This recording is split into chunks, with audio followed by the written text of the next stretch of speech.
মা মারা যাওয়ার ১ মাসের মাথায় দ্বিতীয় বিয়ে করে নতুন স্ত্রী ঘরে আনলেন কলির বাবা। কলির কাছে করার মতন কিছুই নেই। বাবার সিদ্ধান্তের বিরুদ্ধে গিয়ে কথা বলার সাহস কলির নেই। আর বললেও যে তেমন কোনো লাভ হবে না সেটা খুব ভালো করেই জানে কলি। সেই জন্য আগ বাড়িয়ে আর কিছু বলেও নি। পুরো পাড়ায় খবরটা ছড়িয়ে গেল। কলির কপাল পুড়ল। মা মরার শখ বলতে না বলতেই নিজের বাপ হয়ে মেয়েকে এত বড় একটা আঘাত দিয়ে বসলেন। করিম হাসান সবার মুখে একই কথা। পাড়া প্রতিবেশীর ভীষণ কষ্ট হলো কলির জন্য। সবাই আফসোসও করলো, তবে এই নিয়ে কোনো আফসোস নেই করিম হাসানের মনে। বরং যেই তাকে আগ বাড়িয়ে একটু বলতে আসে যে মেয়েটার এবারে কি হবে, তিনি চেতে উঠে বলেন, মেয়ের জন্য তো তিনি বিয়েটা করেছেন, মানেই মেয়েটাকে সামলাবে কে? যুবতী মেয়ে ঘরে একা রেখে তো তিনি কাজেও বেরোতে পারেন না। সুন্দরী মেয়ে, তার পাড়ার ছেলেদের তো নজর আছে, সেই জন্যই তো তিনি বিয়েটা করে মেয়ের নিরাপত্তার ব্যবস্থা করলেন। তবে একটা সময়ের পর সবার কৌতূহল কমে গেল। বন্ধ হয়ে গেল কলিকে নিয়ে সবার আলোচনা। যে যার নিজের জীবনের ব্যস্ত হয়ে পড়ল। কলিদের পাড়ায় বিশাল একটা খেলার মাঠ আছে। নিয়মিত এই জায়গাটায় আগে আসা হতো কলির। পাড়ায় যে বন্ধু বান্ধব আছে তাদের সাথে বিকেল বেলায় এদিকটাই হাঁটতে আসতো। তবে ২-৩ মাস হলো তেমন একটা আসা হয় না। ঘর থেকেই তেমন একটা বের হয় না। তবে আজ কেন যেন ঘরেও থাকতে ইচ্ছে করলো না। ঘরের প্রত্যেকটা কোণায় যখন কলি অন্য কোনো মহিলার উপস্থিতি টের পায়, যে জায়গাটা ওর মায়ের ছিল, তখনই বুকটা কেমন যেন হো হো করে কেঁদে ওঠে। যে ঘরটাতে কলির মা থাকতো সেই ঘরে আজ অন্য কারো বাস। যে রান্নাঘরে কলির মা রান্না করতো সেই রান্নাঘরে অন্য কারোর রাজত্ব। যে সংসারটা ছিল কলির মায়ের, সেই সংসারের সব কিছু আজ অন্যের। কেন যেন এই ব্যাপারগুলো মেনে নিতে পারছে না কলি। তবে মুখ ফুটে এখনো অবধি একবারের জন্য নিজের বাবার কাছে এই নিয়ে কোনো অভিযোগ করা হয়নি, অভিমানও প্রকাশ করেনি। কেননা কলি খুব ভালো করেই জানে কোনো লাভই হবে না। আর তার প্রমাণ তো অসংখ্যবার পেয়েও গেছে। কলি এটাও খুব ভালো করে জানে ওর মা নিশ্চয়ই এমনি এমনি আত্মহত্যা করেনি। এর পিছনেও নিশ্চয়ই বড় কোনো কারণ আছে। তবে আফসোসের ব্যাপার একটাই, কলির মা মেয়েকে সেই খবরটা একটু জানিয়েও গেলেন না। নিজের মনে জমে থাকা কষ্টগুলো একবারের জন্য কলিকে বুঝতে দিলেন না। মেয়ের ভবিষ্যতের কথা চিন্তা না করে তিনি স্বার্থপরের মতন চলে গেলেন। মাঠের একদম শেষ প্রান্তে একটা বিরাট বড় বটগাছ আছে। এই বটগাছটায় কলির ভীষণ ভয় ছিল। সবাই বলতো এ গাছে নাকি জিন আছে। সবাই আবার একটু মজা করে কলিকে ভয় দেখানোর জন্য বলতো কলি দেখতে অনেক সুন্দর, তাই বেশিক্ষণ এই গাছের নিচে থাকলে নাকি জিনের আসর পড়বে ওর ওপর। সেই ভয়ে কলিও খুব একটা বেশি আসতো না এই দিকটায়। তবে আজ মনের মাঝে আর সেসব কোনো ভয় কাজ করলো না। সঙ্গে আজ কোনো বন্ধুবান্ধবও নেই। মাঠের বেশিরভাগ জায়গা দখল করে পাড়ার ছেলেপেলে ফুটবল খেলছে। খেলার মাঝে একটা ছোট্ট বিরতি নিয়ে সবাই একটু বিশ্রাম করতে বসলো। খেলার মাঝেই ইমদাদ খেয়াল করেছিল ওদের থেকে বেশ অনেকটা দূরে গাছের নিচে কলি বসে আছে। বীর তিরি অপেক্ষা করছিল। ইমদাদ ভেবেছিল সুযোগ বুঝে গিয়ে একবার কলির সাথে কথা বলে আসা যাবে। ইমদাদ গিয়ে দপ করে কলির পাশে বসে পড়ল। কলি একটু চমকালো, ঘাড় কাত করে একবার তাকিয়ে দেখলো ইমদাদ। মুহূর্তেই মাঝে আবার স্বাভাবিক হয়ে গেল। একবারই কিছু বলার প্রয়োজন মনে করলো না। কলির এমন আচরণে অবাক না হয়ে পারল না ইমদাদ। মেয়েটা তো আসর জমাতে পারে বেশ ভালো। অন্য দিন মুখ দিয়ে খই ফোটে, ইমদাদকে একবার দেখলে অমনি শুরু হয়ে যায় মেয়েটার হাজারো কথা। তবে আজ কি হলো? আজ কিন্তু আমি একাই দুটো গোল দিয়েছি কলি, সেদিকে খেয়াল আছে? কলি নির্জীব গলায় উত্তরে বলল, না, খেয়াল করিনি। আমি অনেক পরে এসে বসেছি, এইখান থেকে পরিষ্কারভাবে দেখাও যাচ্ছিল না, তা তোকে এখানে এসে বসতে বলেছে কে? এখানে তো তুই বসিস না, চল ওখানে গিয়ে খেলা দেখবি, আবার শুরু হবে খেলা। কথাটা বলে ইমদাদ উঠে দাঁড়ালো, যাওয়ার জন্য উদ্যত হলো, তবে কলি ওর প্রস্তাব নাকচ করে দিয়ে বলল, না ইমদাদ ভাই, যাব না। তুমি যাও, যাবি না কেন? অন্যান্য দিন আমি গোল দিতে পারি না জন্য হাসিস, আজ আমি একটু গোল দিতে পারছি, আর আজই দেখবি না। কলি তাও রাজি হতে পারল না, পুনরায় আপত্তি জানিয়ে বলল, না ইমদাদ ভাই, তুমি যাও, ভালো লাগছে না, আজকের মতো ছেড়ে দাও আমায়। ইমদাদ এবারে রেগে গেল, মাত্রা অতিরিক্ত রাগ জন্মালো কলির প্রতি। ইমদাদ ভালো খেলে সেটা দেখে যে প্রশংসা করতে হবে, আর তো কোনো খুঁত ধরতে পারবে না ইমদাদের, সেই জন্যই মেয়েটা যাবে না, না গেলে থাকুক এখানেই বসে। ইমদাদ রেগে মেগে চলে যাওয়ার জন্য উদ্যত হলো, তবে যেতে পারল না, দু কদম এগোতেই পা থেমে গেল। এবার ইমদাদের রাগ হলো নিজের উপরে, কেন যেতে পারছে না, কিসের এত পিছুটান এই মেয়েটার প্রতি। ইমদাদ অনেক চেষ্টা করলো চলে যাওয়ার, ভাবলো আজ কোনো মতেই মেয়েটার এইসব রাগ অভিমানকে পাত্তা দেবে না, তবে না, শেষমেশ পারলই না যেতে। আবারও পূর্বের জায়গায় এসে ধপ করে বসে বিরক্তিকর গড়াই কলিকে উদ্দেশ্য করে বলল, এটা তো জানা কথা কলি যে তোর বাপ আবার বিয়ে করবে, সেটা নিয়ে এত মন খারাপ করে বসে থাকার কি আছে? তোর শুনতে খারাপ লাগলেও এটা সত্যি ওনার বড্ড বেশি উত্তেজনা, উনি এতটাই বেশি উত্তেজিত যে একটা মাসও বউ ছাড়া থাকতে পারলেন না। অসভ্য লোক কোথাকার। কলি মলিন হেসে বলল, সুযোগ তো আছে বাবা ইমদাদ ভাই, বাবা নিজের সুখের ব্যবস্থা করে নিয়েছে, মাও নিজের সুখের কথা ভেবেই চলে গেল, অথচ কেউ আমার কথাটা ভাবলই না। মা বাবারা নাকি নিজের সুখের আগে সন্তানদের সুখকে প্রাধান্য দেয়, অথচ দেখো আমার বেলায় সব নিয়ম বদলে গেল, তাই না?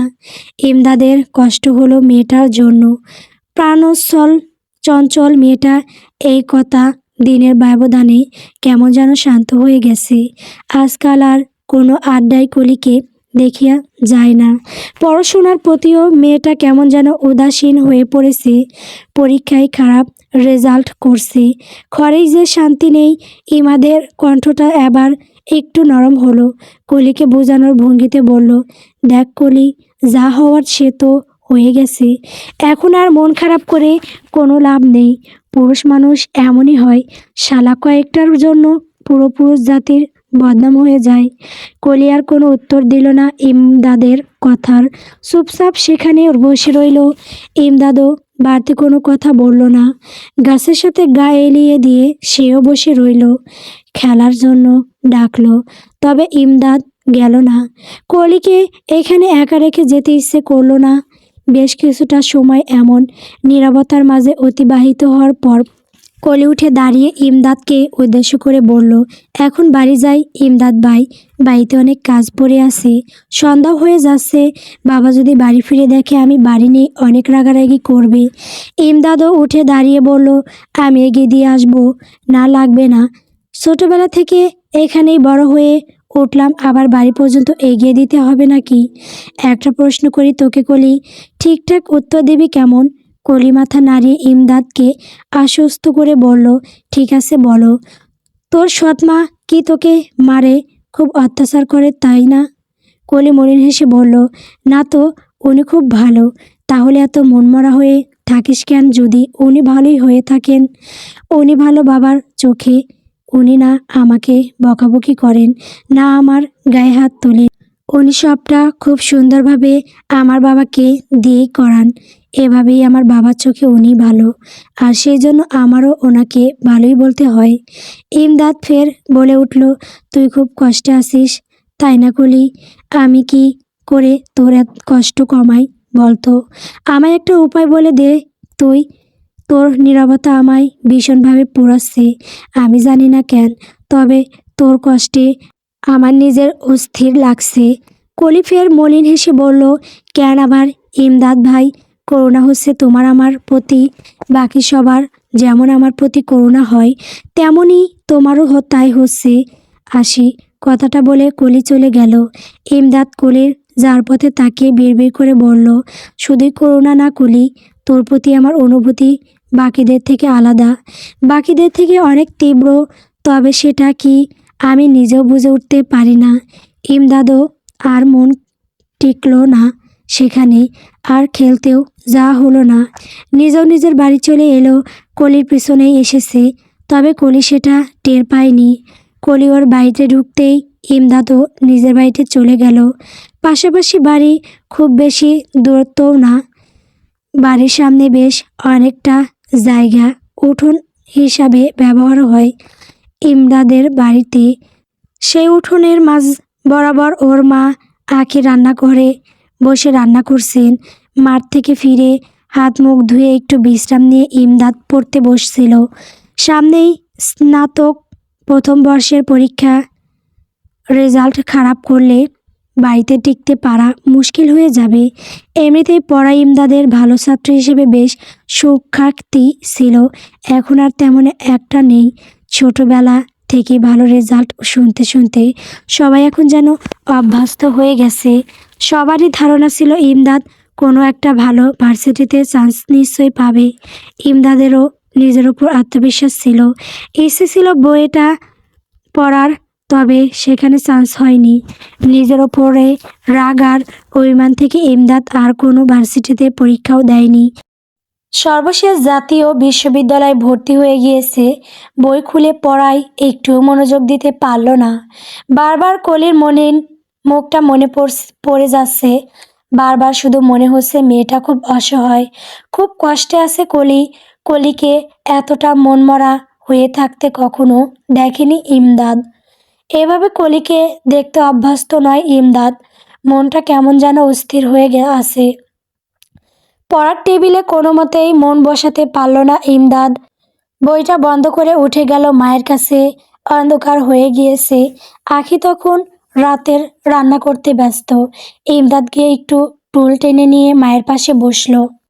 ইমদাদকে হঠাৎ করে রান্নাঘরে আসতে দেখে আখি যেন আন্দাজ করতে পারলেন যে ছেলে ওনাকে কিছু একটা বলতে এসেছে। না হলে ওনার ছেলে তো রান্নাঘরে আসার মানুষ না। কিছু বলবি ইমদাদ? আখির প্রশ্ন শুনে ইমদাদ একটু চমকালো। ভাবনার মাঝে ছিল। ভাবনার বিষয় ছিল কলি। হঠাৎ করে আখির মুখ থেকে এই প্রশ্নটা শুনে একটু চমকালো। সেই সাথে ওও ভাবলো কি করে ওর মা বুঝলো যে ও কিছু একটা বলতে এসেছে। ছেলের থেকে কোনো উত্তর না পেয়ে আখি ফের জিজ্ঞেস করলেন, কি হলো, কিছু বলবি?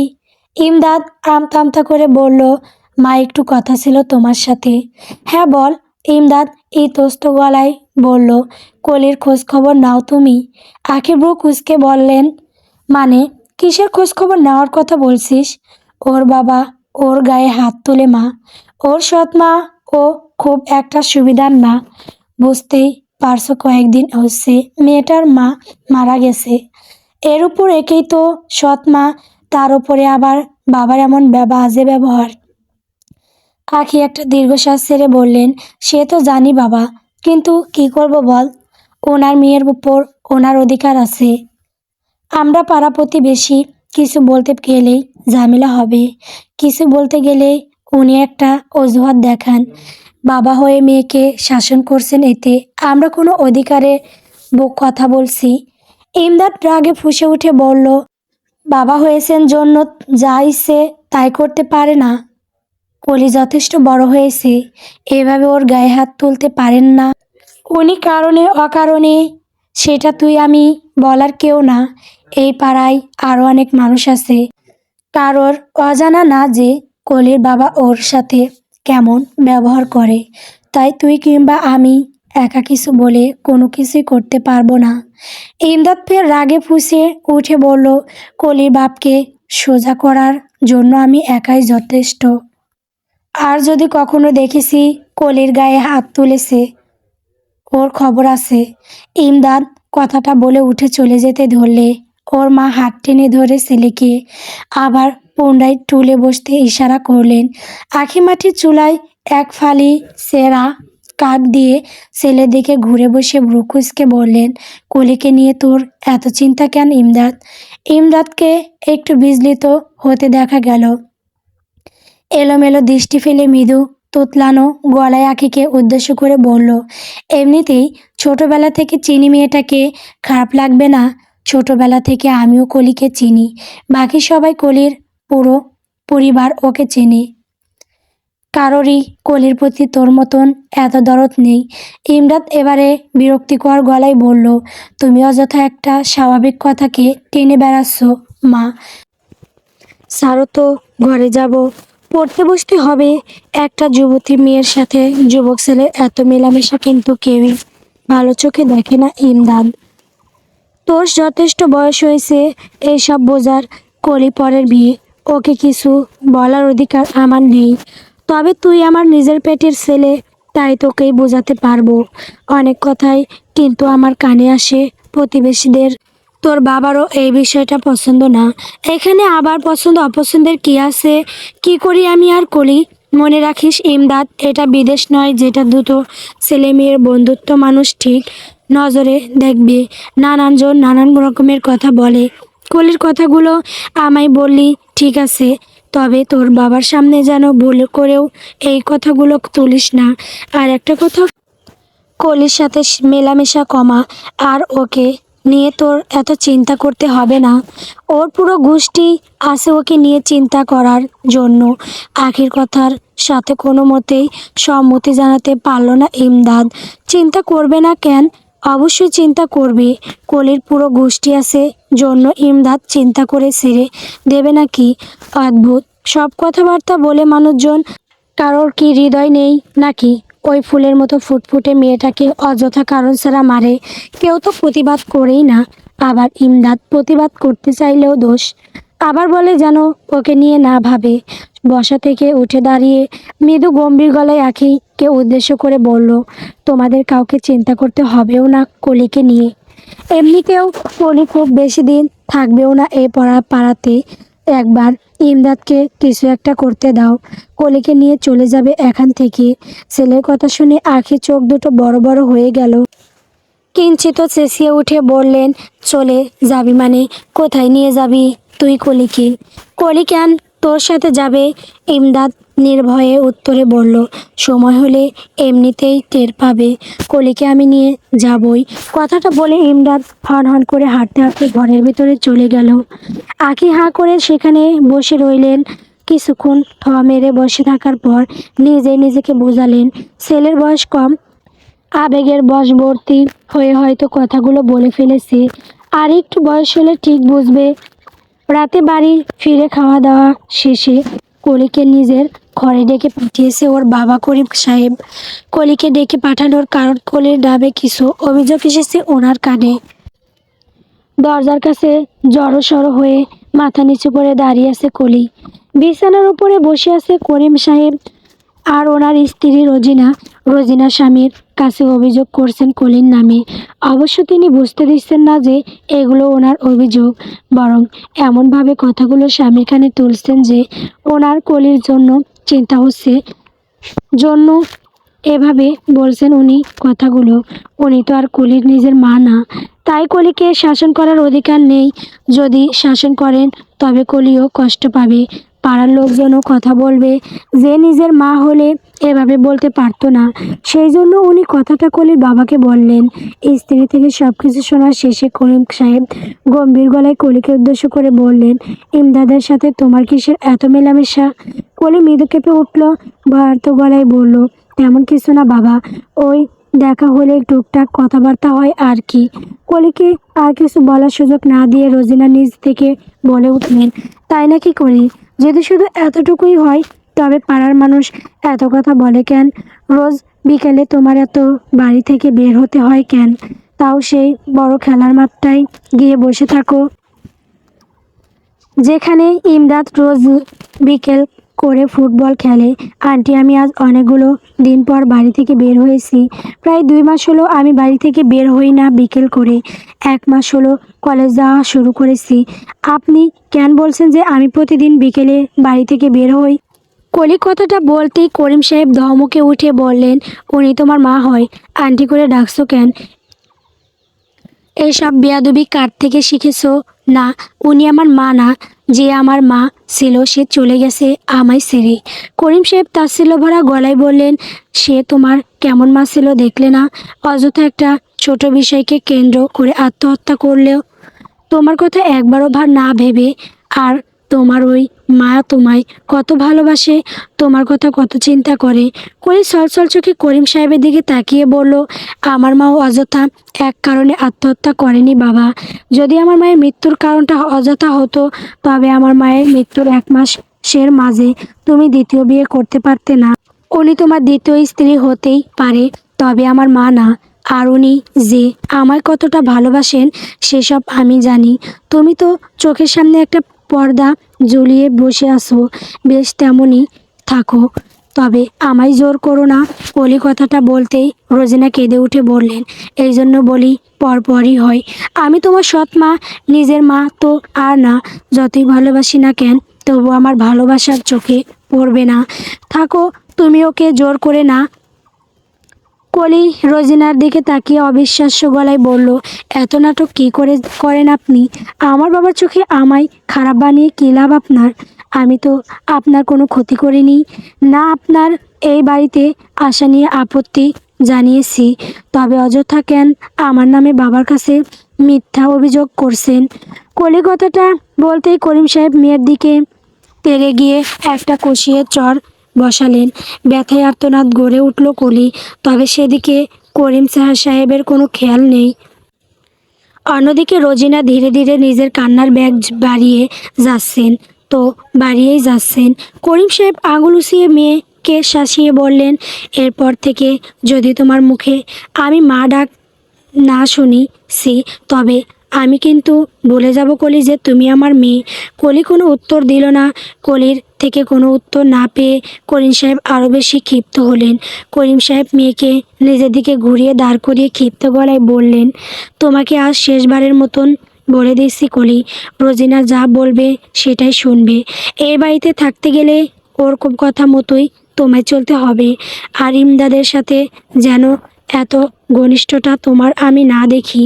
কলি এবারও কোনো উত্তর দিল না, ক্রন্দরত। রোজিনা কলিকে উদ্দেশ্য করে বললেন, হ্যাঁ কলি, তুমি যুবতী মেয়ে, ওই ছেলের সাথে এত মেলামেশা ঠিক না। যদি প্রেম ভালোবাসা কিছু থেকে থাকে তবে সেটা বলে দাও। এই বয়সে ভালোবাসতেই পারো কাউকে, এটা স্বাভাবিক। করিম সাহেব ফের গর্জে উঠে বললেন, যদি এসব প্রেম ভালোবাসায় তোমার নাম জড়িয়েছে জানতো পুঁতে ফেলবো। ওই ইমদাদ আর ওর বাপ ভরা সবাই আমায় অপমান করেছে, আমার চরিত্র নিয়ে প্রশ্ন তুলেছে। ওর মতন বেয়াদব ছেলের সাথে আমি আমার মেয়ের সম্পর্ক কোনোদিনই মানব না। কথাটা মাথায় রেখো। কলি এবারও অসহায় গলায় বলল, নেই বাবা, আমার কোনো সম্পর্ক নেই ইমদাদ ভাইয়ার সাথে। এক পাড়ায় থাকি, পাশাপাশি বাড়ি, দুটো কথা বলতে দেবে না? না, ওর সাথে কথা বলার কোনো প্রয়োজন নেই তোমার। কলিরা সেখানে দাঁড়ানোর ইচ্ছে হলো না। আসার সময় কানে গেল রোজিনা ওর বাবার কানে আরও বেশ কিছু অভিযোগ দিল। এই যেমন কলি সারাদিন কাজ করে না, চুপচাপ ঘরে বসে থেকে ঘুমোয়, পড়াশোনা করে না, খেতে ডাকলে খেতে আসে না, খাবার ঘরে দিয়ে আসতে হয়, রোজিনার সাথে খারাপ ব্যবহার করে, দু চোখে সহ্য করতে পারে না, মাঝে মাঝে গালিও দেয়, না জানি আরও কত অভিযোগ করলো। কলি নিজের হয়েও ওর বাবার কাছে গিয়ে কোনো সাফাই দেওয়ার ইচ্ছে হলো না, কেননা জানে কোন লাভ হবে না, বরং হয়তো আরও 2-4টে চর বেশি খাবে। ইমদাদের কলেজ থেকে বাড়ির দূরত্বটা খুব একটা বেশি না, আবার খুব একটা কমও না, তবে যদি রাস্তায় যানজট থাকে তবে সময় বেশ ভালোই লাগে। আজ কলেজ থেকে বাড়ি ফেরার পথে সেই যে যানজটের মাঝে আটকে গেল, আধ ঘন্টা পার হয়ে গেল, তবে গাড়ি 1 ইঞ্চিও বোধহয় এগোতে পারেনি। যে জায়গায় গাড়িটা আটকে ছিল সে একই জায়গায় টানা আধ ঘন্টা আটকে রইল। অবশেষে ধৈর্য হারিয়ে ফেলল ইমদাদ। গাড়ি থেকে নেমে ফুটপাত দিয়ে হাঁটা দিল। প্রায় 20 মিনিট মতো হাঁটার পর ওদের পাড়ায় ঢুকলো। ওদের পাড়ায় মোড়ে নতুন একটা ফুচকার দোকান খুলেছে। কয়েকদিনের মাঝে বেশ ভালোই জনপ্রিয়তা পেয়েছে। সেই ফুচকার দোকানে সকাল, দুপুর, রাত সব সময় বেশ ভালোই ভিড় লেগে থাকে। দোকানের ভেতরে যেমন বসার জায়গা আছে, ঠিক তেমনই বাইরেও কয়েকটা চেয়ার টেবিল পেতে বসার জায়গা করেছে। সময়টা তখন বিকেল 4টা নাগাদ। সেই ফুচকার দোকানের সামনে এসে ইমদাদ থেমে গেল। দৃষ্টি হলো তীক্ষ্ণ, কপালের মাঝে তৈরি হলো গাঢ় ভাঁজ, সেই সাথে সোয়াল হয়ে এলো শক্ত। কলিকে দেখতে পেল।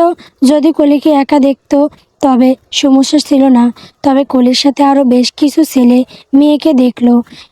আর ইমদাদের সোয়াল শক্ত হয়ে আসার কারণ হলো কলির পাশের চেয়ারটাতে একটা ছেলে বসে আছে, যে ছেলেটাকে ইমদাদ খুব ভালো করে চেনে। কলির সাথে একই ক্লাসে পড়ে। ইমদাদের সাথে ওর বন্ধু সাইদও আছে। সাইদও এর পাড়াই ছেলে।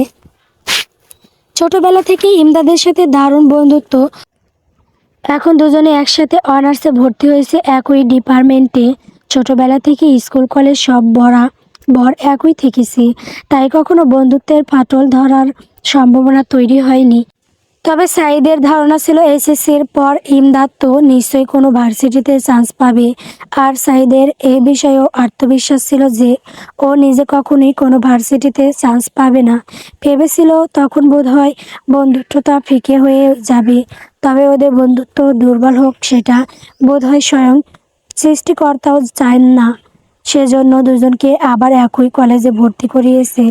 দুজনে গল্প করতে করতেই হাঁটছিল। ইমদাদ যেন অনেকক্ষণ আগেই নিজের হাতে থামিয়েছে, সেদিকে সাইদের খেয়াল নেই। বকবক করেই যাচ্ছে। এক সময় গিয়ে মনে হলো এবার ওর একটু থামা দরকার। ইমদাদের থেকেও কিছু জানা দরকার। পাশে তাকাতেই দেখলো ইমদাদ নেই। পিছন ফিরে তাকাতেই দেখলো বেশ অনেকটা দূরে ইমদাদ দাঁড়িয়ে আছে। সাইদ আবারও পিছিয়ে গিয়ে ইমদাদের কাঁধে হালকা করে ধাক্কা মেরে বলল, কিরে দাঁড়িয়ে আছিস কেন এখানে? আর যখন দাঁড়াবি আমাকে একবার ডাকবি না? আমি কত দূর হেঁটে চলে গিয়েছিলাম। সাইদ খেয়াল করলো ওর কথায় ইমদাদের বিন্দুমাত্র কোনো মনোযোগ নেই। অন্যদিকে তাকিয়ে আছে, চোখ দুটো যেন রাগে জ্বলজ্বল করছে। ইমদাদের দৃষ্টি অনুসরণ করে সাইদ একবার তাকালো সেদিকে। কলি অপরিচিত নয় সাইদের কাছে। বলা যায় পুরো পাড়াতে কলি কোনো যুবকের কাছেই পরিচিত নয়। নিজের অপরূপ সৌন্দর্যের জন্য কলি পাড়ার লোকদের থেকে একটা ডাকনামও পেয়েছে, পরী। অনেকেই কলির অপরূপ সৌন্দর্যের মুগ্ধ হয়ে ওকে পরী বলে ডাকে। সত্যি বলতে কলিকে কোনো পরীর সাথে তুলনা করলেও ভুল হবে। সৃষ্টিকর্তা একটু বেশিই নিখুঁতভাবে কলিকে তৈরি করেছেন। তার চেহারায় কোনো খুঁত খুঁজে পাওয়া সম্ভব না। যেমন গায়ের রং দবদবে ফর্সা, ঠিক তেমনি গোলাপের পাপড়ির মতন টকটকে ঠোঁট, টানা টানা চোখের সৌন্দর্য বৃদ্ধি করার জন্য ঘন চোখের পাপড়ি, সরু নাক আর পুরো মুখের সাথে মিলিয়ে একটা ছোট কপাল। গায়ে একটু টোকা লাগলেও যেমন মনে হয় এখন চামড়া ফেটে রক্ত গড়িয়ে পড়বে। আর কলির এই অপরূপ সৌন্দর্যের জন্যই সবার কাছে পরিচিত। বিশেষ করে পাড়ার কম বয়সী যুবকদের কাছে কলির নামটা গেলেও তারা যেন একটা ঘরের মাঝে চলে যায়। সরাসরি প্রেমের প্রস্তাব পাওয়া কিংবা প্রেমপত্র পাওয়া কলির জন্য নিত্য নৈমিত্তিক ব্যাপার। প্রথম দিকে ভীষণ অস্বস্তি হতো, মাঝে মাঝে রাগও হতো। তবে এখন আর কোনো অনুভূতি কাজ করে না। কেউ সরাসরি এসে প্রেমের প্রস্তাব দিলে খুব স্বাভাবিক ভঙ্গিতে নাকচ করে দেয় তার প্রস্তাব। আর কেউ প্রেমপত্র হাতে ধরিয়ে দিয়ে গেলে কাগজটা অমনি ছুঁড়ে ফেলে দেয়। কত যুবক যে ভালোবাসার দাবি নিয়ে কলির সামনে হাজির হয়েছে তার কোনো হিসাব নেই। বিয়ের প্রস্তাব এসেছে বেশ ভালো ভালো ঘর থেকে, তবে কলি সেসব বিয়ের প্রস্তাবও নাকচ করে দিয়েছে। কলি মা বেঁচে থাকাকালীন কলির সব সিদ্ধান্তের মূল্য দিয়েছেন। তবে কলি জানে না এখন কোনো বিয়ের প্রস্তাব এলে কলি মানা করলে ওর বাবা ওর সিদ্ধান্তের গুরুত্ব দেবে কিনা। সাইদের আর বুঝতে বাকি রইল না কলিকে বাকিদের সাথে হালকা হেসে হেসে কথা বলতে দেখেই ইমদাদের শরীরটা জ্বলছে। সাইদ ঠোঁট টিপে হাসি সংবরণ করে বলল, এদিকে প্রেমের আগুনে প্রেমিকের হৃদয় জ্বলে পুড়ে ছাই হয়ে যাচ্ছে, অন্যদিকে প্রেমিকার মনোযোগ তখন ফুসকার ঝাল কতটা হয়েছে, তেঁতুল জলে মিষ্টির পরিমাণ ঠিক আছে কিনা সেদিকে। আহা, ভারী অন্যায় হচ্ছে প্রেমিকের সাথে। সাইদের খোসা দেওয়া কথাটা বুঝতে পারল ইমদাদ। এবারে অগ্নিদৃষ্টি নিক্ষেপ করলো সাইদের উপরে। তবে সাইদ ভয় পেল না মোটেও। এবারে আরও হো হো করে হেসে উঠল। ইমদাদ সাবধানী গলায় বলল, মাথা প্রচণ্ড গরম আছে সাইদ, নিজের বিপদ নিজে ডেকে আনিস না। ফুটবলের জায়গায় কিন্তু পায়ের নিচে তুই থাকবি, মনে রাখিস কথাটা। সাইদ নির্বিকার ভঙ্গিতে বলল, সেটা তুই করতেই পারিস, তবে আমার অপরাধটা তো আগে জানাতে হবে। আজে বাজে কথা বলছিস কেন? কই আজে বাজে কথা বললাম? আমি তো একটা সাধারণ কথা বললাম, তোর এত গায়ে লাগছে কেন? তুই কি কারো প্রেমিক? তোর কি প্রেমিকা আছে?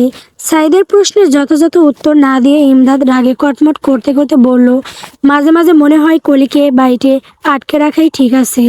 পাড়ার সবগুলো ছেলে চরিত্রহীন, কলিকে দেখলে একদম হায়নার মতন তাকিয়ে থাকে। ইমদাদের এত রাগের কারণ সাইদের কাছে স্পষ্ট, তবে তা না বোঝার ভান করে বলল, তাতে তোর কি? কলি তো আর কারোর সাথে প্রেম করে না, তাই যতদিন ওর জীবনে নির্দিষ্ট কেউ না আসে ততদিন আমাদের সবার অধিকার আছে ওকে দেখার। কলির নাম মুখে আনলে তোকে আমি পাড়াছাড়া করব কিন্তু সাইদ। ইমদাদের হুমকির প্রেক্ষিতে সাইদ গা ছাড়া ভাব নিয়ে বলল, কিন্তু কেন? আমি তো আর তোর প্রেমিকাকে দেখছি না। এমনও না যে তুই কলিকে ভালোবাসিস, তবে আমরা একটু দেখলে সমস্যা কি? ইমদাদকে কথাটা বলে সাইদ এগিয়ে গেল কলিদের দিকে। ইমদাদকে আর কিছু বলার সুযোগই দিল না। একটা চেয়ার ফাঁকাই ছিল, আর সেই চেয়ারটা একদম কলির মুখোমুখি। সাইদ ধপ করে চেয়ারের ওপর বসে পড়ল। হঠাৎ করে নতুন কারো আগমনে সবাই একটু চমকালো, তবে পরিচিত মুখ দেখে সবাই আবার স্বাভাবিক হলো। সাইদ একবার আর চোখে তাকালো ওদের থেকে একটু দূরে। অগ্নিদৃষ্টিতে সাইদের দিকে তাকিয়ে থাকা ইমদাদের দিকে। সাইদের ইচ্ছে করলো ইমদাদকে আরও একটু জ্বালাতে, তাই উপস্থিত বাকি সবাইকে আগ্রহ করে সরাসরি কলিকে উদ্দেশ্য করে বলল, কলি কেমন আছিস? কলি অল্প একটু হেসে বলল, ভালো আছি, তুমি কেমন আছো? আমি তো এমনিতেই বেশ ভালোই ছিলাম, তবে তোকে দেখে মনটা একদম ফুরফুরে হয়ে গেল। তা তুই এই গরমের দিনে বাড়ি থেকে বেরিয়েছিস কেন? ফুচকা খাবি? আমাকে বললেই তো বাড়িতে দিয়ে আসতাম। কষ্ট হচ্ছে না এখানে বসে? কলি ব্যাবাসেকা খেলো, সেই সাথে একটু অস্বস্তিতেও পড়ল। ওর সঙ্গে থাকা বাকি সবাই বেশ অদ্ভুত দৃষ্টি পড়ল কলির ওপরে। সাইদের পাশের চেয়ারে বসা কলির বান্ধবী মাইশা সাইদদের মুখ থেকে এমন কথা শুনে বলল, কলির কষ্ট হচ্ছে তা নিয়ে তোমার এত মাথা ব্যথা কেন? আর কলির ফুচকা খেতে ইচ্ছে করলেই বা তোমায় কেন বলতে যাবে? হুট করে উড়ে এসে জুড়ে বসে বাড়াবাড়ি করছো না কি? মাইশার কথায় সাইদ ভীষণ বিরক্ত হলো। চুপ করতো তুই, দেখছিস তো আমি খুব মনোযোগ দিয়ে কিছু দেখছি, বিরক্ত করিস না আমায়। সাইদের দৃষ্টি অনুসরণ করে মাইশা তাকালো সামনের দিকে, দেখলো কলিকে দেখছে। হা হয়ে গেল অমনি। মাইশার মুখ, বুঝতে পারছে না হঠাৎ করে এই ছেলের এমন আচরণের কারণ। এদিকে সাইদকে নিজের দিকে এভাবে হ্যাবলার মতন তাকিয়ে থাকতে দেখে ভীষণ অস্বস্তির মাঝে পড়ল কলি। এখানে বসে থাকতেই ইচ্ছে করলো না। চেয়ার থেকে উঠে ঘুরে দাঁড়াতেই বেশ শক্তপোক্ত কিছুর ধাক্কা খেয়ে তাল সামলাতে না পেরে পড়ে যেতে নিল একটা বলিষ্ঠ হাত। কলির হাতটা ধরে ফেলল। কলি মাথা তুলে তাকাতেই দেখলো ইমদাদ ধরেছে ওর হাত এবং ইমদাদের সাথে ধাক্কা খেয়েছে। কলি কৃতজ্ঞতা জানানোর আগেই ইমদাদ গম্ভীর গলায় বলে উঠল, কলেজ শেষে বাড়ি না গিয়ে এখানে কি করছিস? ইমদাদের গম্ভীর গলা শুনে ঘাবড়ালো কলি। খেয়াল করলো ইমদাদের চোখ দুটো লাল টকটকে রং করেছে। ইমদাদের দিকে তাকিয়ে থাকার সাহস হলো না কলির। মাথাটা নামিয়ে নিয়ে ধীর গলায় বলল, বাড়ি ফিরছিলাম। তো পাড়ার মোড়ে এসে ফুচকার দোকানটা দেখে সবাই বলল ফুচকা খাবে, সেই জন্য থেকে গেলাম। অনেক দিন হলো খাওয়া হয় না, তো সেটা আমায় বলতে পারতি। এভাবে এত লোকজনের মাঝে বসে থেকে ফুচকা খাওয়ার কি দরকার ছিল? মাইশা আফসোসের গলায় কলিকে উদ্দেশ্য করে বলল, বাহ কলি বাহ, তোরই দিন যে দেখছে সেই ফুচকা খাওয়ানোর অফার করছে। আজ আমরা সুন্দর নই বলে কেউ একটু ফুচকা খাওয়াতে চায় না। মাইশা কথাটা বলতে এবারে কলির ক্লাসমেট রবিন ইমদাদকে উদ্দেশ্য করে বলল, আরে ইমদাদ ভাই, কলিকে আমি ফুচকা খাওয়াতে চেয়েছিলাম। আসলে কলির মনটা ভীষণ খারাপ ছিল, তাই রবিনকে নিজের কথা সম্পূর্ণ করতে না দিয়ে ইমদাদ বেশ গম্ভীর গলায় বলে উঠল, কলির মন খারাপ কি ভালো সেটা দেখার দায়িত্ব কি তোমায় দেওয়া হয়েছে? কলির খারাপ মন কি করে ভালো করতে হয় সেটা আমি বুঝে নেব। তুমি আসতে পারো এখন, আর ভবিষ্যতে কখনো কলির মন ভালো করতে এসো না, নয়তো আমার মাথা খারাপ হয়ে যাবে। ছেলেটা বেশ সহজ সাবলীল ভঙ্গিতে একটু বলল, আরে তুমি এমন করছো কেন? কলির তো কোনো অসুবিধা নেই আমি ওর সাথে কথা বললে। আর তুমি তো কলির অভিভাবক না। কলির অভিভাবক না হলেও তোর বাপ। ইমদাদের মাথা গরম করিস না। আর তুই যে কলির সাথে প্রেম করার ধান্দায় আসিস সেসব চলবে না। আর একদিন যদি তোকে কলির আশেপাশে দেখেছি, ঠ্যাং খোঁড়া করে রেখে দেব। যা ভাগ। অপমান সহ্য করতে না পেরে রবিন চলে গেল। ইমদাদ এবারে গম্ভীর গলায় কলিকে আদেশ করে বলল, এক্ষুনি বাড়ি ফিরবি। রাস্তায় কোথাও 1 সেকেন্ডের জন্য দাঁড়াবি না। তোর চোখ থাকবে পিচঢালা রাস্তার ওপরে, কারো মুখের দিকে আমি যেন তাকাতে না দেখি। পিছন পিছন কিন্তু আমি আসছি। যদি আমার কথার অবাধ্য হয়েছিস তবে আমি জানি না কি করব। কলি কোনো উত্তর না দিয়েই চলে যেতে ধরলে ইমদাদ ওকে আটকালো। ফের গম্ভীর গলায় বলল, কি হয়েছে তোর? কথা বলছিস না কেন আমার সাথে? কলি বেশ স্বাভাবিক গলায় বলল, কিছু না। ইমদাদের বিশ্বাস হলো না, তবে আর আটকালোও না। কলি সেখান থেকে চলে যেতে মাইশা নিজের চেয়ার থেকে উঠে কটমট করে ইমদাদ আর সাইদকে উদ্দেশ্য করে বলল, তোমরা দুজন মানে আসতো সামেলার গোডাউন। পুরো বাংলাদেশে এত এলাকা থাকতে এই পাড়াতেই এসে উঠতে হয়েছিল তোমাদের? আর কোথাও জায়গা হয়নি? দিলে তো মাটি করে আমাদের সুন্দর আড্ডার আসরটা।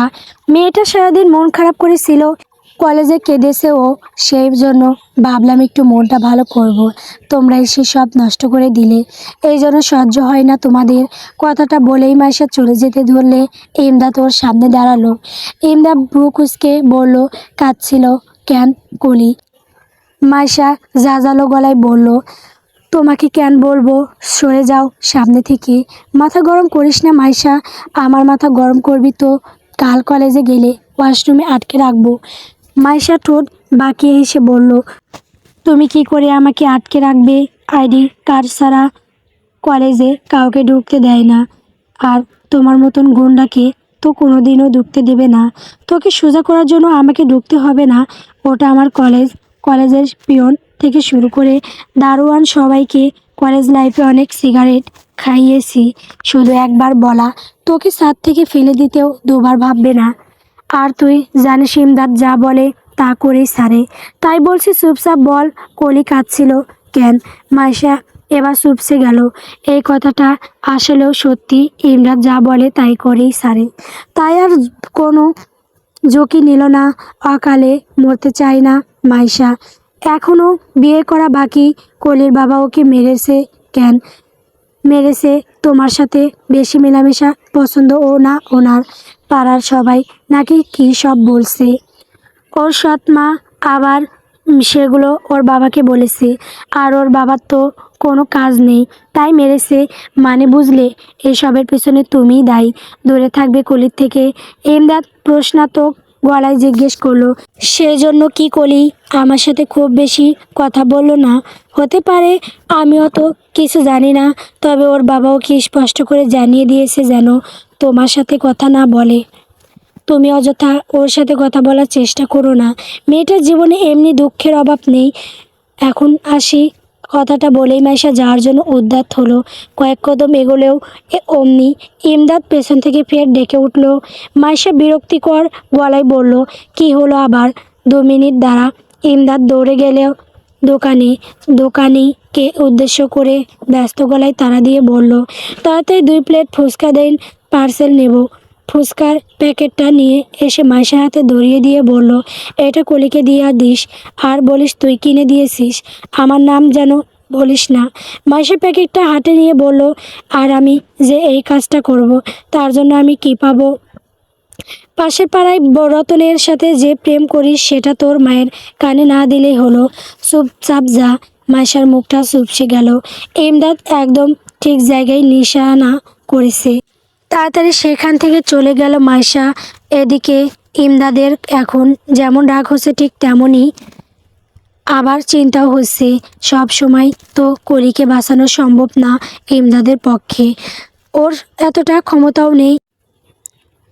তাছাড়া কলির বাড়ির ভেতরে কখন কি ঘটছে সেসব খবর তো ইমদাদের পক্ষে পাওয়া সম্ভব না। কাছাকাছি বাড়ি সেটা ঠিক আছে, তবে মারলে কলি কাঁদলেও তো ওর বাড়িতে শব্দ আসে না। আর কলির বাবা জীবনেও ইমদাদকে ওদের বাড়িতে ঢুকতে দেবে না। হঠাৎ করে ইমদাদ কাঁধে কারো স্পর্শ অনুভব করতে ঘাড় ঘুরিয়ে তাকিয়ে দেখলো সাইদ। মুহূর্তের মাঝে ইমদাদের মেজাজটা আবারও চটে গেল। সাইদের হাতটা কাঁধ থেকে নামিয়ে নিয়ে বলল, চোখের সামনে থেকে দূর হ। সাইদ আবার স্বভাবে একটু নির্লজ্জ, তাই বন্ধুর কথায় অপমানিত হওয়ার পরও গেল না, বরং এক হাতে সাইদের কাঁধ পেঁচিয়ে ধরে বলল, কেন কলি তো এখন আর নেই যে আমি চোখের সামনে থেকে দূর হলে ওকে দেখবি, তুই কলির নাম মুখে আনবি না। সাইদ সাইদ এবারে আলতো হেসে ইমরাদের পিঠ চাপড়ে বলল, যদি সত্যি চাস যে কলির সব বিষয়ে বরাবরের জন্য তোর কেবলমাত্র তোরই অধিকার থাকুক, তবে খুব শীঘ্রই কিছু একটা কর। কলিকে পাওয়া কিন্তু অত সহজ হবে না, না ওর বাপ মানবে না তোর বাপ মানবে। তাই কলিকে পেতে গেলে আগে দরকার তোর নিজের কিছু করা। সাইদের কথার প্রেক্ষিতে ইমদাদ কিছু বলে উঠতে ধরলে সাইদ ওকে থামিয়ে দিয়ে বলল, চুপ করো, কলিকে আমি সেভাবে দেখি না, কলিকে আমি ভালোবাসি না। আমি যেমন ভাবছি তোদেরও সম্পর্কটা তেমন না, এই মিথ্যেগুলোও আর বলিস না। পাড়ার সাধারণ মা মরা মেয়ের জন্য চিন্তা আর নিজের ভালোবাসার মানুষটার জন্য চিন্তার মাঝে পার্থক্য করতে আমি পারি। ইমদাদ ইমদাদ যেন হার মানল সাইদের কাছে। রাগে কটমট করে বলল, মাঝে মাঝে ইচ্ছে করে ক্রিকেট ব্যাট দিয়ে কলির বাপটাকে পিটিয়ে রেখে আসি। শালা জানি না ভবিষ্যতে ওকে শ্বশুর বলে মানব কি না। এখন কলির ওপরে আমার কোনো অধিকার নেই, তবে অধিকার হওয়ার পরে যদিও কলির গায়ে হাত তুলছে, আমি শ্বশুর নাকে সেসব মানব না। সাইদ শব্দ করে হেসে উঠে বলল, কলিকে বাঁচানোর জন্য এমনই হতে হবে তোকে। এখন চল, হাত মুখ ধুয়ে এসে মাঠে যাব। আজ তোর দলকে আমি একাই 4টে গোল খাওয়াবো। ইমদাদ বেঁচে থাকতে না। ইমদাদ কথাটা বলতেই দুই বন্ধু একযোগে হেসে উঠল। আরও কে কয়েকটা গোল দিবে, কে কিভাবে কাকে হারাবে সেসব বলতে বলতে হাসতে হাসতে বাড়ির উদ্দেশ্যে পা বাড়ালো। আজ সকাল থেকে কলির মন মেজাজটা বেশ ভালো, তার বেশ কিছু কারণেও আছে। প্রথমত আজ শুক্রবার, কলেজ বন্ধ। আগে কলেজ যেতে কলির বেশ ভালোই লাগতো, তবে এখন আর ভালো লাগে না। এখন ইচ্ছে করে সারাটা দিন ঘরের দরজা বন্ধ করে বসে থাকতে, তবে সেই উপায় তো নেই। আবার বিকেলবেলা মাইসে এসে জোর করে ঘর থেকে বের করে। আর কলির খুশি হওয়ার দ্বিতীয় কারণটা হলো, আজ ওর বাড়িতে ওর বাবা কিংবা সৎমা কেউ নেই। করিম সাহেব গেছেন নিজের দ্বিতীয় স্ত্রীর বাপের বাড়িতে। সেই হিসেবে কলির আজ বাড়িতে একাই থাকার কথা ছিল, তবে কলিকে তো বাড়িতে একা রাখা যায় না। অল্প বয়সী মেয়ে, ব্যাপারটা ঠিক ভালোও দেখায় না। পাড়ার মানুষজন কি বলবে সেসব ভেবে করিম সাহেব যাওয়ার আগে নিজের বোনের বাড়ি থেকে মাকে ডেকে এনে কলির কাছে রেখে গেছে। নিজের দাদিকেও কলি ঠিক সহ্য হয় না, মনে হয় এর থেকে ও একা থাকলে বরং ভালো হতো। কি আর হতো, হয়তো বাড়িতে চোর ডাকাত আসতো কলি একা থাকার খবর শুনে। কলি যদি টের পেয়ে যেত, তবে না হয় কলিকে খুন করে রেখে বাড়িতে যা টাকা পয়সা আছে সেসব নিয়ে পালাতো, কিংবা হয়তো দেখা গেল মাঝরাতের দিকে হঠাৎ করে প্রকৃতি উতাল হয়ে উঠত। ঝকঝকে বৃষ্টি আর মেঘের গর্জনে কলি ভয় পেয়ে যেত। হয়তো ভয় পেয়ে একটা সময় জ্ঞান হারিয়ে ফেলতো। তবুও ভালো ছিল কোনো না কোনো এক সময় তো কলির জ্ঞান ফিরতো। আর যদি না ফিরতো তাহলে তো আরও ভালো ছিল। কলি তো চাই যে ওর জ্ঞান একবার হারালে আর কখনো যেন না ফিরে। তবে কলির ভাগ্য সহায় হলো না। কলি জীবনের অন্যতম অপ্রিয় মানুষকেই ওর সাথে রেখে গেল ওর বাবা। কলির নিজের দাদিকে অপছন্দও কারণ আছে। প্রধান কারণটা হলো ওর মায়ের সাথে করা ব্যবহার। কলি যথেষ্ট বড় হয়েছে নিজের বাবার পরকীয়ার কথা জানতে পেরেই যে রাগে দুঃখে ওর মা গলায় দড়ি দিয়েছিল সে কথাটা বুঝতে বাকি নেই। তবে অবাক করার বিষয় হলো এই সত্যিটা জানার পরেও ওর দাদি ওনার ছেলেকেই সমর্থন করে গেছেন। শুধু দাদি না, ওর ফুফু চাচার সবাই সমর্থন করেছে ওর বাবাকে। কলির মা বেঁচে থাকাকালীনই একটা দিন উনি কলির মাকে শান্তি দেননি। তখন ছেলের বাড়িতে থাকতে পারতেন। তবে ছেলের দ্বিতীয় স্ত্রী আসার পর থেকে তিনি এ বাড়িতে থাকতেও পারেন না। সেজন্যই তো ছেলে যখন দ্বিতীয় স্ত্রীকে নিয়ে নিজের শ্বশুর বাড়িতে গেছে তখন ছেলে ওনাকে জোর করে ডেকে এনেছেন। সেসব কথা এখন থাক। কলির আনন্দের তৃতীয় কারণটা হলো পাড়ায় আজ মেলা বসেছে। বিকেলের দিকে মাইশা এলো কলির বাড়িতে। উঠোন থেকেই কলির নাম ধরে জোরে জোরে চেঁচিয়ে ডাকলো। এমন অসময়ে উঠোন থেকে কোনো মেয়ে সেনানোর কণ্ঠস্বর পেয়ে ঘর থেকে কলির দাদি শাপলা বানু লাঠিতে বের দিয়ে হাঁটতে হাঁটতে ঘর থেকে বেরিয়ে এসে তিনিও হাঁক ছেড়ে বললেন, এই অবেলায় কে এসেছে রে? আর কলির নাম ধরে এভাবে ডাকছিস কেন? মাইশার জানা ছিল না যে কলির দাদি এসেছে। যদি জানতো তবে আসতোই না। অন্য কাউকে পাঠিয়ে দিত কলিকে ডাকার জন্য। সহ্য করতে পারে না এই বুড়িটাকে মাইশা। তবে এখন যেহেতু সামনে পড়েই গেছে ভদ্রতা বলেও তো একটা কথা আছে। সেই ভদ্রতার খাতিরেই কোনো মতে একটা সালাম দিল শাপলা বানু। সালামের উত্তর দিয়ে পুনরায় বললেন, ওই তুই কলিকে কি দরকার? ওকে ডেকে দিন। ও জানে ওর সাথে আমার কি দরকার। শাপলা বানু অসন্তুষ্ট গলায় বললেন, আমাকে বলা যায় না? পাড়ায় মেলা চলছে জানেন না? ডাক্তার যখন এসেছি নিশ্চয়ই মেলাতে নিয়ে যাব বলে এসেছি। শাপলা বানু গম্ভীর গলায় বললেন, কলি যাবে না মেলায়? তুই যা। মাইশা ব্রু কুঁচকে বলল, যাবে না কেন? আমি বলেছি তাই যাবে না। বাড়িতে ওর বাপ মা কেউ নেই। এই অবস্থায় আমি ওকে ছাড়বো কার দায়িত্বে? তোর মতন এক মেয়ে দায়িত্বে। কলির মা তো এমনিতেও নেই আর বাপ থেকেও নেই। ওনার আবার অনুমতি নেওয়ার কি আছে?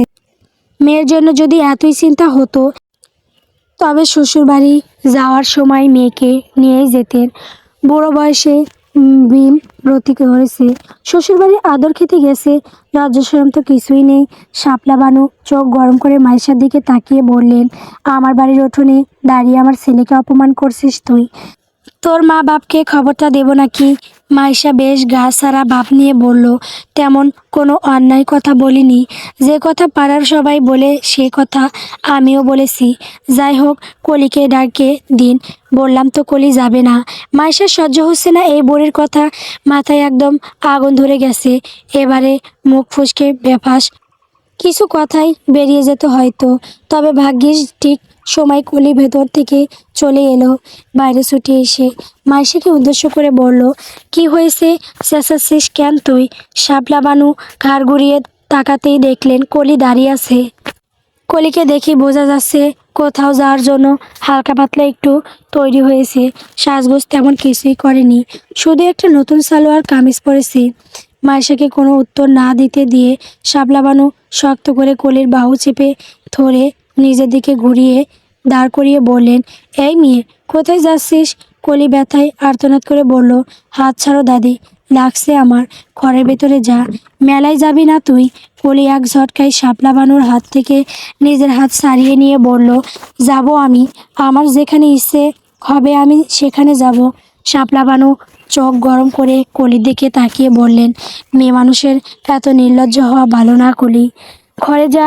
নির্লজ্জতার কথা যদি বলো তবে নিজের ছেলেকে গিয়ে আগে বড় ভালো হতো।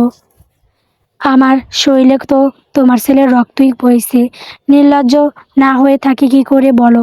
বউ মরার 1 মাস হতে না হতেই যে বিয়ে করে আনে তার মেয়ে নির্লজ্জ হবে, এটাই তো স্বাভাবিক, তাই না?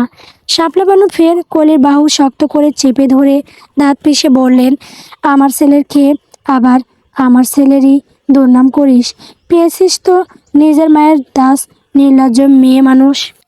স্বামীর সাথে কি একটু ঝামেলা হয়েছে তার জন্য গলায় দড়ি দিয়ে মরেছে? কেউ শখ করে মরে না দাদি।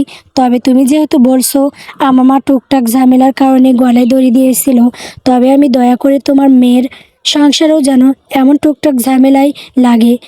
কলি কথাটা বলতে শাপলা বানু কষিয়ে একটা চর বসালেন কলির গালে। কলি একটু অবাক হলো না, তবে আতকে উঠল মাইশা। তাড়াহুড়ো করে কলির দিকে এগিয়ে এসে উদ্বিগ্ন গলায় বলল, ঠিক আছিস কলি? কলিকে কথাটা বলে আবার শাপলা বানুর দিকে ঘুরে দাঁড়িয়ে কটমট করে বললে, এই বুড়ি মারলেন কেন কলিকে? কিছু বলছি নার জন্য সাহস বেড়ে গেছে তাই না? দাঁড়ান, এক্ষুনি ইমদাদ ভাইকে ডাকছি। অর্ধেক দাঁত তো পড়েই গেছে, বাকি দাঁতগুলো যদি ইমদাদ ভাই এসে না ফেলেছে তবে আমার নামও মাইশা নয়। এক ঠ্যাং কবরে গেছে তাও শয়তানি শেষ হয় না। কলি তুই তারা তো ইমরাত ভাই বাইরের দাঁড়িয়ে আছে। কলি মাইশাকে আটকাতে চাইলো, তবে মাইশা শুনলো না কলির কথা। ইমদাদের বাড়ির দরজার সামনে দাঁড়িয়ে আছে ইমদাদ আর সাইদ। কলির আসারই অপেক্ষা করছিল। মাইশাকে পাঠিয়েছিল অনার জন্য কলিকে। মাইশাকে একা ছুটে আসতে দেখে দুজনের কপাল ভাঁজ সৃষ্টি হলো। মাইশা ছুটে এসে হাঁপিয়ে যাওয়া গলায় বলে ইমদাদকে বলল, একবার কলির বাড়িতে চলো তো ইমদাদ ভাই। ওর বুড়ি দাদির সাহস বেড়ে গেছে, একেই তো ওকে মেলায় আসতে দিচ্ছে না, তার ওপর আবার চর মারলো। সাইদ আতকে উঠে বলল, কলিকে চর মারলো? তাও তোর সামনে? হ্যাঁ, আমার সামনে মারলো। চলো আজ ওকে একটা শিকার দিতেই হবে। বুড়িকে বলে এসেছি এক ঠ্যাং কবরে গেছে, এবার আমরা 3জন মিলে আরেক ঠ্যাং কবরে দিয়ে একেবারে পুঁতে রেখে আসবো। মাইশার কথাই যেন সাইদ নিজের মাঝে একটা আলাদা শক্তি অনুভব করলো। ভাবলো আজ একটা এসব পার ওসব পর করেই ছাড়বো। এরা পেয়েছে কি? কলির গায়ে যেন সরকারি সম্পত্তি। যে যখন পারে চর মারে। সাইদ পাশ ফিরে তাকে ইমদাদকে উদ্দেশ্য করে কিছু বলতে চাইলো, তবে দেখলো ইমদাদকে বেশ শান্ত দেখাচ্ছে। কলি মার খেয়েছে এই কথাটা শুনে ইমদাদকে একটুও বিচলিত হতে দেখা গেল না। কিরে, দাঁড়িয়ে আসিস কেন? চল কলিকে গিয়ে নিয়ে আসি। ইমদাদ বেশ শান্ত গলায় বলল, তুই আর মাসা ওকে নিয়ে আয়, আমি সামনের মোড়ে দাঁড়িয়ে আছি। তুই যাবি না কেন? আমি না যাওয়াই ভালো। তুই জানা, তোকে দেখলে ওই বুড়ি এমনি কলিকে ছেড়ে দেবে। আর কলিকে ইশারায় বোঝাস যে আমি রেখেছি, তাহলে এমনি চলে আসবে। কথাটা বলে ইমদাদ কলির বাড়ির উল্টো রাস্তায় হাঁটা দিল। ওই যে নিজের কথা মতো সামনের মোড়ে গিয়ে দাঁড়াবে। সাইদ বুঝে উঠতে পারে না এই ছেলেটাকে। কলির ব্যাপারে একটা স্বাভাবিক কথা নিয়ে মাথা গরম হয়ে যাবে, অথচ এখানে এত বড় একটা কথা শুনেও মাথা গরম হলো না, বরং কীরকম নির্বিকার ভঙ্গিতে চলে গেল। ইমদাদ সেখান থেকে চলে যেতেই মাইশা রাগান্বিত গলায় বলে উঠল, ওই বুড়িকে গলা দেখিয়ে এলাম ইমদাদ ভাইয়ের, আর এই ছেলে নিজেই চলে গেল একটা বলদকে দায়িত্ব দিয়ে। তোমায় নিয়ে গিয়ে কি হবে? তোমায় দেখে কেউ ভয় করে নাকি? সাইদ একটা দীর্ঘশ্বাস ছেড়ে বলল, ভয় করতেও হবে না। ইমদাদ কি বলে গেল শুনলি না? কলিকে ইশারায় বোঝাতে হবে ইমদাদ ডাকছে, তাহলেই চলে আসবে। প্রত্যেক বছরই এই সময় পাড়ার বড় খেলার মাঠটা জুড়ে মেলা বসে। 2 দিন ব্যাপী হয় এই মেলা। এই মেলার সমান পাড়ার প্রত্যেকটা বাড়ি থেকে অতিথি পরিপূর্ণ। অন্যান্য সময় মেহমানরা না এলেও এই সময়টাতে সবাই বাড়িতে কম বেশি মেহমান আসে। সাইদ আর মাইশা মিলে তো ইমদাদের কথা বলে কলিকে নিয়ে এসেছে মেলায়, তবে এখনও ইমদাদের দেখা পাওয়া যায়নি। ছেলেটা যে বলল সামনের মোড়েই অপেক্ষা করছে, সেই কথাটাও রাখেনি, কে জানে কোথায় গিয়েছে। সাইদ অবশ্য কলি আর মাইশাকে রেখে এখন খুঁজতে গেছে ইমদাদকে। মেলায় সব রকমের স্টলই বসেছে, খাবার দাবার থেকে শুরু করে খেলনা, কসমেটিক্স সবই আছে। মাইশা কলিকে নিয়ে গেল একটা কসমেটিক্সের দোকানে।